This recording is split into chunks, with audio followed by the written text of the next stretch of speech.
Welcome to this episode of Mainline Connect. My name is Jennifer Lynn Robinson, and my guests today are Kim O'Neill and Kristen DeFranceschi.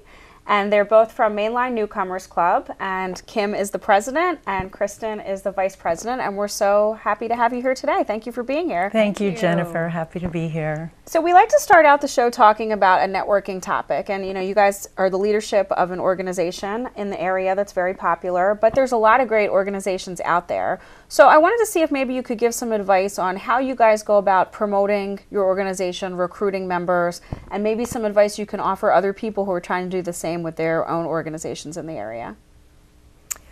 Mainline Newcomers Club is designed for newcomers to the area. So often we have referrals from realtors, and we try and work with realtors in the area that know people relocating to the area, and it helps to give these new people, a fresh start and a place where they can become familiar and meet some people. In addition, we have a Facebook page where we market our activities, and we also have new meet and greets that newcomers can search our website and find us. And Kristen is involved in those. We do a meet and greet about once a month. Okay. Sometimes twice a month, one in the evening, one during the day. So if you're working, which we've seen in the past that having one during the day sometimes doesn't work so for everybody. We accommodate both. And a lot of people that move into the area are also coming from other countries or overseas, and their spouse isn't here yet. So we try to accommodate, or even we'll just meet with that person because they might have small children and no one to watch them yet. So we'll even go meet them out for coffee. That's great. And then they'll tell their neighbors that that might be new to the area too. Wonderful. So, yes. Yeah, no, it's great. And I love the idea of the meet and greet because you can also meet people who are already involved and probably find out about great other services and things in the neighborhood if you're new. And a lot of people are lonely when they move to a new area and don't even know how do I find a plumber or electrician exactly. or what grocery store do you go to? Exactly. So that's a great service. So tell us about the organization itself. Kind of what is the premise? How did newcomers start? What are you looking to be in the area for people? The Mainline Newcomers Club began in 1951, and with the focus of creating a community for people moving new to the area. We have evolved into having now a long-term established residents who are still members, as well as attracting people who are starting a new chapter in their lives. In addition, we have seen a large growth in people moving in from the area from other countries. Okay. So we have a large French community, and also women moving from Spain, England, Romania, and Scotland. And it's really great because these women speak multiple languages. They have new cultures to mix in with ours. And so I think that's been a positive aspect for the club. That's great. I'm a member for a while, and I didn't even realize there was such a community that came from outside the United States. That's wonderful. Yes. Yeah. Very large now. Yeah. It's fantastic. We have language groups. I did French, see that. Italian, German. Yes. I mean, it's unbelievable. We even have now, we're having a French bazaar. Oh, yes. Yeah, I did see that. Oh, we'll have to talk more about we'll that towards the end. Yeah. So tell us about how long have you both personally been involved in Newcomers? I moved here a little bit over 3 years ago, and a friend of mine brought me to this September picnic that we host for any prospective new members as well as existing members. And so I joined then. It was 3 years ago in September, and it became a real sense of community for me. I've moved around in the past 25 years to several different states, and we moved here from Baltimore. Okay. So it was a nice way to get to meet people that are also new and that have interests similar to mine. Sure. And how long have you been involved? I've been at 3 years as well. 3 years as well. And Okay. I came from New York, and I actually just came here, I didn't know what to do. Everyone kept saying the main line. So I Googled, and I found the newcomers group, and then I went out with, and actually the first people I met in the group have been here like 25 years. Oh, wow. So they weren't brand new, so they taught me everything. And there's yeah. many that are actually been a part of the club for long over 20 time. years, which Yeah. is fantastic. I love your kickoff picnic that you do at Appleford. It's such a beautiful venue, and it's such a nice event every year. And it's not just for newcomers. It's a lot of the established members also come out, and I kind of consider it your sort of kickoff event for the year. You know, It and is. we just had that event. It was very successful once again, and you even had a princess there from what I remember for the kids. Yes. Yeah. A lot yeah. of new mommies moving to the area. So Yeah. so they can eat lunch. We try to entertain the little kids Yeah. too, so they're not chasing them as well. And so. what I like about that too, it's for members and non-members, so people can come check it out, and it's a very low price point, you know. So I mean, people can come and kind of see what they think and meet some people and see if it's right for them. Absolutely. Yeah. Right. Yeah. All the activity chairs are on hand that day to answer questions about activities, and old members speak with the new members, and vice versa. It's a nice mix of people together. Definitely. Yeah. So tell me about what you do in your life outside of newcomers, or what you've done in the past outside of newcomers. Well, I moved here from Baltimore 3 years ago, as I mentioned, and I've been involved here in Philadelphia in tutoring some first graders in reading that are in an inner city Philadelphia school, and found some satisfaction and eye-opening information with that, as well as I have 10 nieces and nephews Oh, wow. that still reside in Maryland, and I'm very close with them, and I travel back and forth and spend time with them. Kristen? And I did work in marketing and public relations for a long time in New York City, and then when I turned 40, I decided to hang it up and stay at home with my daughter. So now I'm very lucky that I get to do that, but I play a lot of tennis. Yeah. I ride horses. And golf, right? And golf. Yeah. And pickleball and any other sport that I can possibly play. I ski during the winter, so I spend a lot of time with my daughter. And I have 3 stepchildren as well, so it's busy. Keeps you busy. Busy. Yeah. So how do you think the public relations marketing background has helped you kind of run the mainline newcomers? It's been great because I'm used to meet and greets or socials in the evening and speaking about the club. But I've learned in each city I've done public relations, it's different. So I learn a lot more about the area by learning how to market a club to a certain area, kind of like if I had to do a client in New York, how to market that client to the Upper East Side. Yeah. So I've learned so much about the main line that way, which is a lot of fun, and a lot of different people live on the main line. Yeah. You know? So it's fantastic. So one thing, let's tell our viewers, do you have to live on the main line to be a part of the newcomers? Like, is there a cutoff geographically for people who want to be in the group? I think there used to be. Okay. There used to be. I think it was just Bryn Mawr at one point. Oh, really? Okay. Yes. Yeah. It was like started with Bryn Mawr, and then it evolved to the train, running along the train. R5 line? Yes. Yeah. And from what we understand, we weren't here for that, but there's no cutoff. But we are a club for primarily women, and in the area, anyone in the area that wants to come and do the activities. And travel too. And it's funny because now there's like the main line, the western main line, the southern main line. The eastern main line. Yeah, it's like great marketing because you want to be part of main line today. Because I'm down even further, Chadds Ford, Glen Mills area, and even though it's 14 miles, I mean, there's no main line, but it's the western main line. Right. So, but everyone's, Kennet to...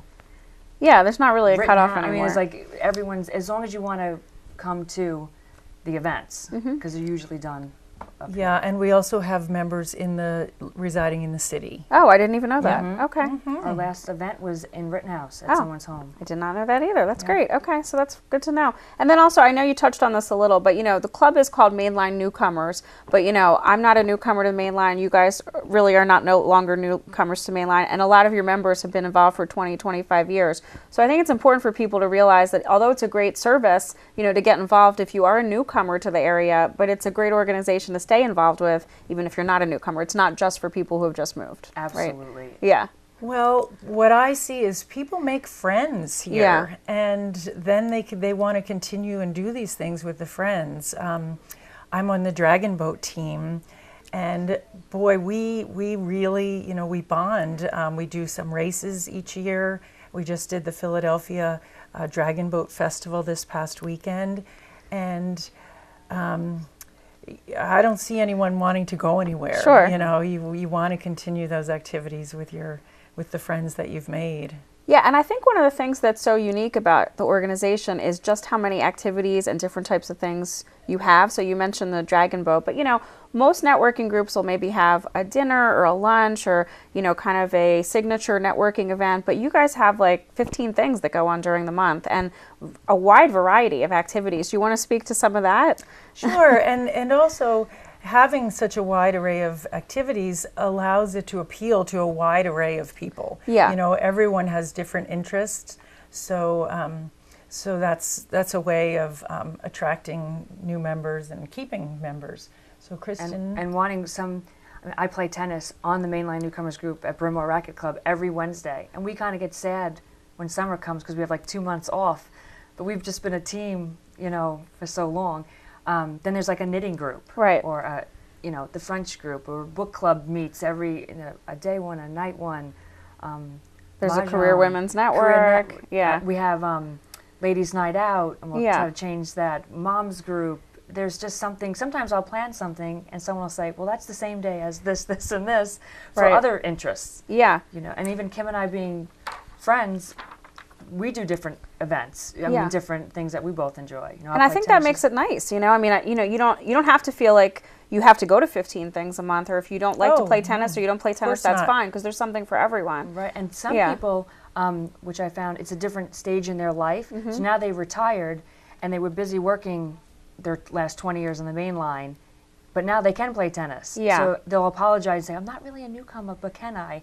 And then so we have empty nesters. Yeah. So it's great. And now they could do the activity they've been trying to do for 20 years. I'm always jealous of the Gallivanters group because I Oh. feel like they take these amazing day trips, and Yes. usually I can't break up my whole day like that. And I go, I want to go to that trip. That looks awesome, you know? They do. yeah, I was Yeah. going to speak to that. The Gallivanters is a real highlighted activity because they take day trips and take you to places that you might not want to go on your own.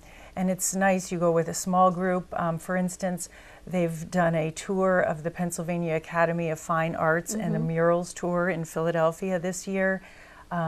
They did a tour of the Font Hill Castle and the Moravian Pottery and Tile Works. That's, I believe, in Doylestown. And so it really, this area of Philadelphia is so rich in what it has to offer. And so it really helps you to get out and explore the area, I think, and see all what your area has to offer. I think one of their next trips is the synagogue that I went to Yes. growing up, Beth Yes. Shalom. And it's a Frank Lloyd Wright Yes, a building, yes. and it's fabulous. So I was really excited to see that. Yeah, and to have the Yeah. opportunity to go through that, you know, is really a positive thing. You Yeah, know? and- and once you do this, you learn so much about your area, and yeah. Sure. And yeah, and I also wanted to touch on, you know, speaking of the activities still, you guys have couples activities, you have socials. There are things, it's geared towards women, but there are things that are geared more towards if you want to bring a significant other or a spouse, there's an opportunity for that as well. Absolutely. We have evening Yeah. socials, and a lot of times someone will bring their spouse or their partner or their significant other if they want to come. And it's nice because then they can find out what we're doing all the time. Like, Right. who you hang out with all day? But so we have those on. We have Wine and Dine. That Yeah. was one we just did in Rittenhouse. Socials, and even the Gallivanters. If they're on a weekend, sometimes you could bring a guest. Okay. Yeah, I So think sometimes that's bring your great. friends Something for or- everyone. Yeah. Yeah. So I want to touch a little bit. One of your signature events is your annual holiday tea. And not only is it a really nice event to go to during the holidays, but there's always a charity tie-in. The profits go to a nonprofit. And I know you just made the decision about the nonprofit and the date and all of that. So I'd love you to share information about this year's holiday tea, but also speak to, you know, how do you go about that selection process? You know, you have a lot of people in your leadership, and there's a lot of worthwhile organizations out there. And I'd love to hear more about how you narrow it down. Being primarily a women's organization, we look to choose charities that are mainly speak to women and to children, and also that are on or near the main line of Okay. Philadelphia. So that's the primary credentials that we look for in choosing a beneficiary. We did choose Cradles to Crayons this year and are happy to report that. Last year for our holiday tea, we gave close to $5,000 to Cradles to Crayons and did a supply drive along during the holiday tea. And we'll do that again this year. Okay. And the director comes and speaks at our tea, and it's a really nice way to be able to give back at that time of year. Absolutely. In addition, we are working with the Laurel House. Our dragon boat team paddles for charity, and we paddled for the Laurel House, which the laurel is the state flower of Pennsylvania, by the way. I did not know that. Yeah. And also Aid for Friends, Okay.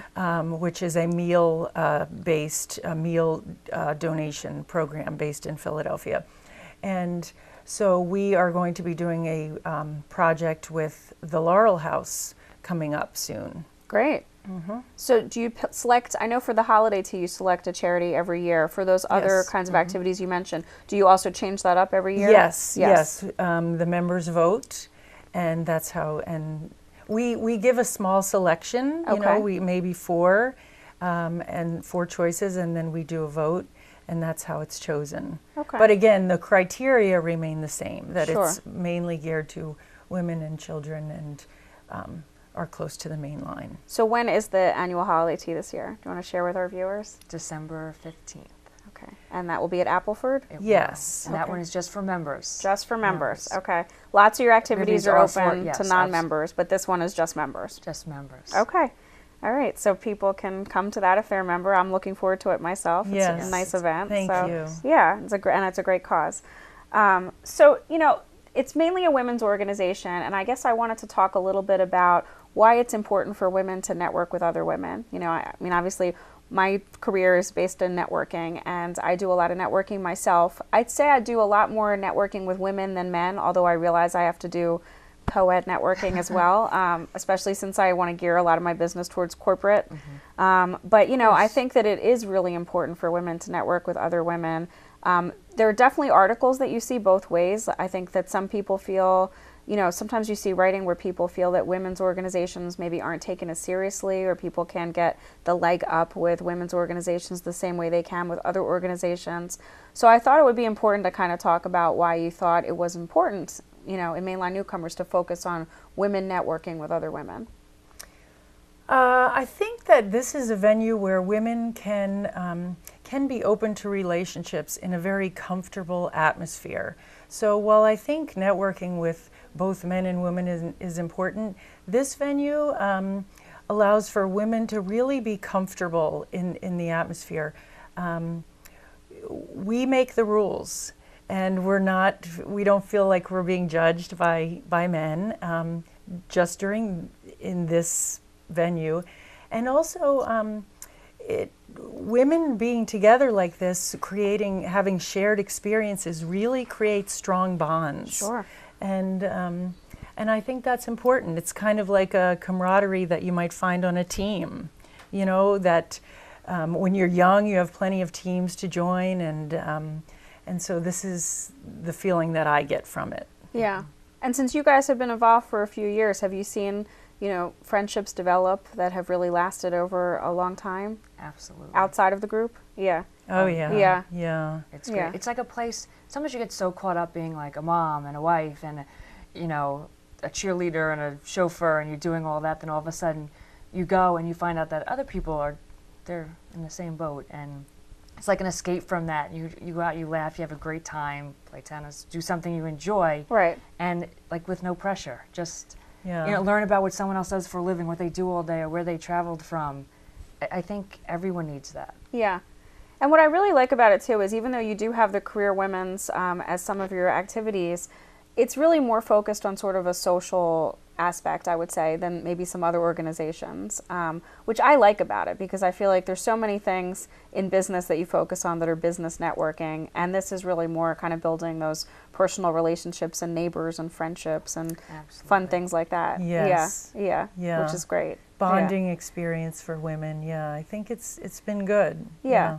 And, you know, it's nice to create friendships in your adult life that are just based on you and not about your children or not about your spouse and not about your career. It's just about you and your personal interests. So I think that's important. Absolutely. Yeah, and you know, I was going to mention something along those lines too, because I think you hear a lot of people say, women say, as adults, it's hard to kind of form those adult friendships. Yeah. They miss the friends they had, let's say in college or when they were younger. You know, maybe they see them a few times a year, but a lot of times people are dispersed and they don't have those close adult women friendships that they want to have.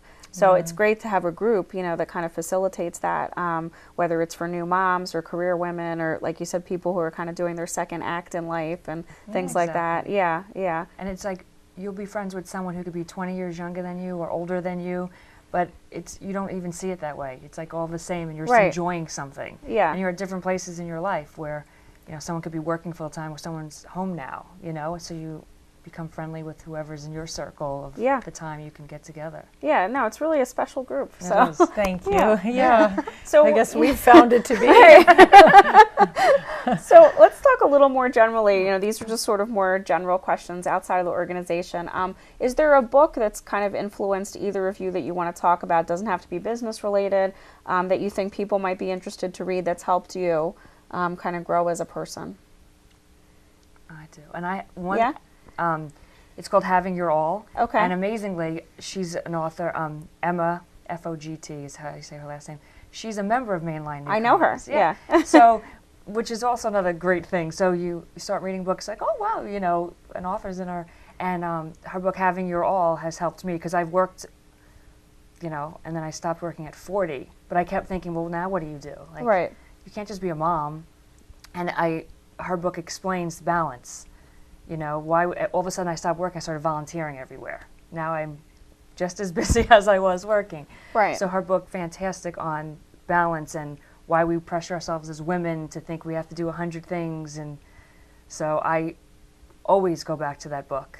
I'm going to have to read that. It's fantastic. And I just I put little marks on too. certain things of why am I feeling this way. And then when I play tennis, which is funny, there's a bunch of women and someone will say the same thing. I don't know how to do this, and I'm trying to do this, you know. And I'm like, read this book. It'll Right. make you like pause and realize, you Wow. know, why am I a dog walker, a chauffeur, a cheerleader, a therapist, a crisis manager, Yeah. like all on the same day, and think that I have to do that. And also, it's interesting because I think you touched on something a lot of people can relate to. If you do decide to be a stay-at-home mom or just to give up your professional career for whatever reason, then you feel like you need to fill the space, you know, whether it's volunteering or other activities. And then you might get to a point where you're as busy or busier than when you had a full-time job. Absolutely. And, you know, I think whether you have a full-time job or you don't, you know, there's that idea where you have to step back, and we all go through it, you know, well, what's really important to me? And, you know, I need to leave myself sort of, I call it sanity time, you know, in my schedule. And am I spending the time with the people I really want to be spending my time with? You know, how much of my time is focused on my family or close friends as opposed to all these obligations I've built into my schedule. Right. So that can get overwhelming too. Absolutely. We feel like we need, as women, learning from this book, we almost have this need that gives us a purpose. Yeah. And sometimes it's okay just to, you know, just to the be. laundry can sit there for a second and you're allowed to go, you know, enjoy yourself for a minute. Yeah, so it's fantastic. And she's part of me. She's fantastic. And she plays tennis on certain days and comes, so it's great. Another meeting wonderful people within the whole club. So what about some goals for 2016? Do either of you have any kind of personal goals that, you know, you're looking to accomplish next year? Personally, I would like to take a mindful meditation class. Okay. It's offered by Penn Medicine, and so I've had that on my radar. And also, I have one dog, but I'm interested in volunteering at a dog shelter and possibly fostering a dog. That's something I've been wanting to do. Wonderful. So those are my two little goals. In Those are addition great. to everything else. It's always goals. Yeah. I have 3 rescue dogs myself, and if my husband let me foster more, I would. Yeah. So that's wonderful. And, you know, I mean, they always say when you foster a dog, you're really saving 2 lives because you're saving the life of the foster dog until they get adopted out, and then you're making space in a shelter for them to bring another animal in. So it's a really good wonderful point. thing. Yeah. Yes. Yeah. So what about you, Kristen? Just like from actually reading that book, to try to do, I spread myself too thin. So I'm trying to step back in it, and Yeah. it's okay to, to not do everything. Because then I end up worrying, and I've been doing that like for the last like 2 years. So I'm going to back off certain things and just enjoy more. I think the end of the year, end of the year or the beginning of the next year, both, this kind of period we're getting into, it's a good time of year to reassess all of that, whether it's personal, volunteering, business, kind of look at your obligations and what you're doing with time. I know I do it every year, and it is a process. Every year I think I'm still overextended, but less overextended than I was. But, there's still that reassessment that you have to do, I think, to kind of go into the next year feeling like you're not overburdened and that you're making space for what you want to do with your life. Absolutely. Yeah, yeah. So what about like bucket list kind of things? Anything that you, anywhere you want to travel, or any goal that you might have for next year in that respect? I have a silly one. I want to go to the Kentucky Derby. I love horses. Yes. I grew up next to the Belmont in New York. My daughter rides. She rides in Devon. She rides. So I'm just dying to go to the Kentucky Derby. It's a good one. Yeah, that is So a that's good on one. my list. That's definitely a good one. And for me, my husband and I have been fortunate to travel to different countries most years, and so I hope to do that again this year and visit a country that we haven't been to. So where haven't you been that you'd love to go? The Prague. Okay. And Poland. Okay. I'd like to go to Poland. And I just returned I took my son, who's a graduating senior. We just went to Paris Oh, for nice. 5 days, for his fall break. So, but yeah, each year I kind of like to do a country. So I would say that's on my bucket list to Wonderful. continue that. Yeah. I enjoy learning about the different cultures and seeing how other people live. Yeah. Yeah. Great. It's really eye-opening. So tell us what's coming up for mainline newcomers. I know we discussed the holiday tea, and obviously you have the monthly meet and greets and the wealth of activities that you can find on the calendar. Any big things coming up that you want to highlight for our viewers? Well, I can tell you about the French Bazaar. The French community has invited our entire club to a holiday French Bazaar that they are hosting on December 1st, and they are hand making bags, all French goods. And cooking. And cooking, Oh, wow. and so that's an open house all day long, and so we're looking forward to that. Everyone loves all things French. Sure. So, And where will that be? that's in someone's home in Penn Valley. Okay. Yes. And can people find out more on your website? On our website. Okay. Yes. It'll be kind of an open the house day? invitation is on the website. Okay. And it's open. You Yes. could bring a guest. Doesn't Yes. the benefits go somewhere? Oh, the benefits, all the proceeds go to Cradles to Crayons. Oh, wonderful. Yes. Okay. Okay. They are a wonderful philanthropic group. Yeah. The French group, yes. That sounds like a fun activity. Yes. I'm looking forward to that. Yeah. Yeah. I Yeah. gotta be registered. And so how can people reach you if they want to get involved either as a member or, with any of the activities we've mentioned to mainline newcomers? What's your website, or how can people reach you? The website is www.mainlinenewcomers.org.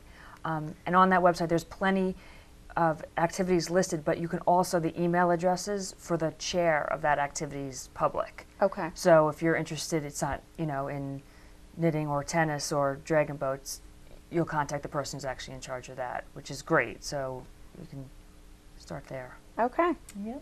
All right. Well, thank you guys so much for being Thank here today. you. And, Thank everybody, please check out Mainline Newcomers and the great things they have coming up, whether you're a newcomer to the Mainline or you just want to make new friends. Thank you, and we'll see you next time.